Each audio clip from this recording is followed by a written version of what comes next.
Rich Jones, Chief Executive of St Andrews Community Network. Good afternoon to you. Thanks for joining me today. Afternoon. Thank you so much for having me. So was it a really unexpected donation from Taylor Swift? Yeah, it genuinely was completely unexpected. I'd been receiving a call from America for a number of days that I kept missing, and then took this call completely out of the blue just before lunchtime on Thursday, and it was her team and saying that the donation was going to be made.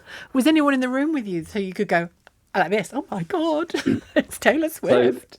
So we'd when the call came through, I quickly realised what it was, and so did react slightly. Conference call on speaker? No. Well, it was tempting to have others listening too, but it was great to be able to share the news with the team after I'd got. And was it as, I mean, obviously you might want to keep the elements a bit private, I don't know, but as much or as little as you want to say, was it a case of them saying, look, you know, Taylor's delighted to come to Liverpool. The city has really because the city really celebrated her arrival way before she'd arrived, didn't it? But how did the conversation go?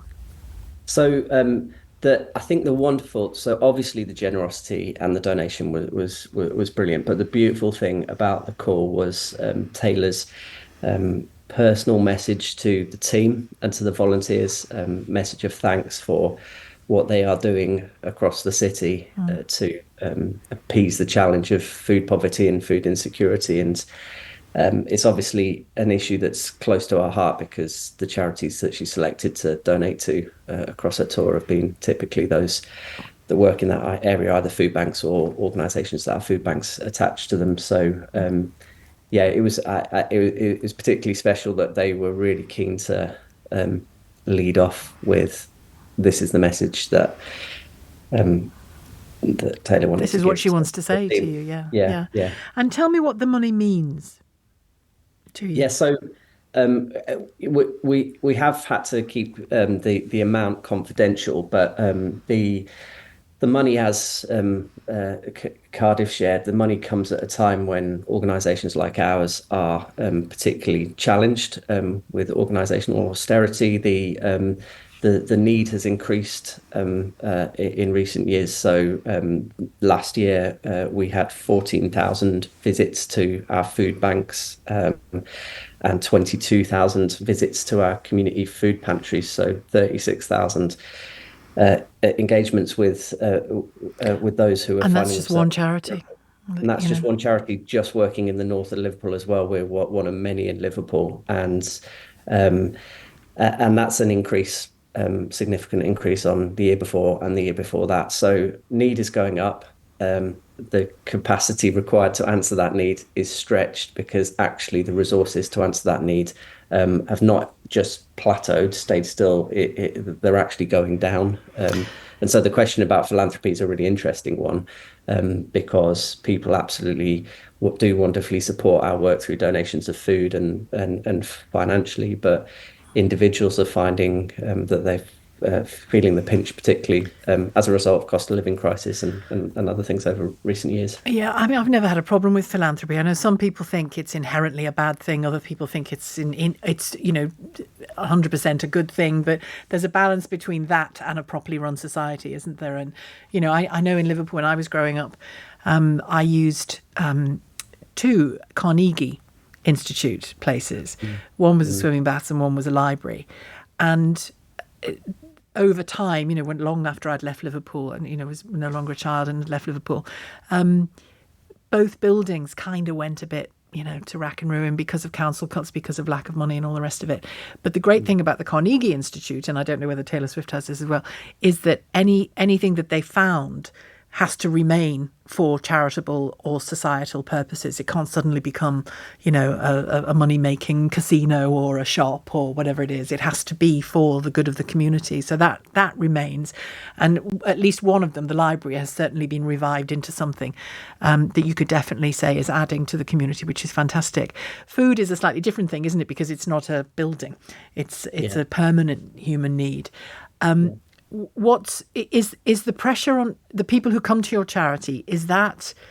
Are they mostly working people who just for whom the bills have just become too much? Or is there a typical profile? Or Yeah, so the profile has changed in recent years, and does now include more working people than we would have seen in previous years. One of the interesting things about this charity is we run the network of food banks and community pantries, but we also have debt advice and welfare benefits advice that is based in local communities, and so. And there's a kind of relationship between the food spaces and the advice that we give. And so we've seen the profile change in that space as well. So more people are struggling, finding themselves getting into debt or needing to access the welfare system. And actually, some of the cases that are coming through in that part of our work have become more complicated and more complex. and I guess inevitably, those who would give generously to you, that might have become a smaller number as well. Just ordinary people who live near you, they're all facing the same pressures, really.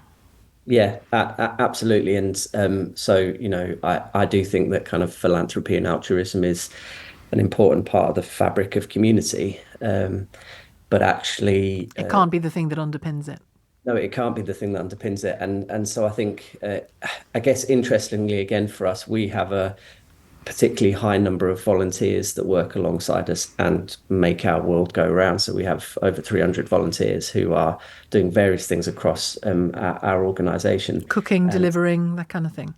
Yeah, absolutely. And they're for me, that is part of the fabric of community and doing something good for your neighbour and contributing. And so that's an interesting element of philanthropy that we have seen increase. The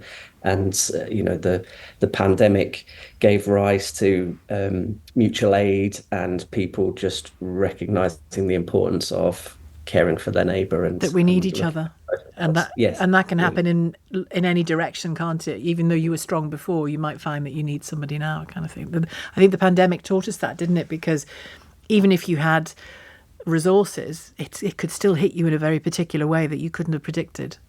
Yeah.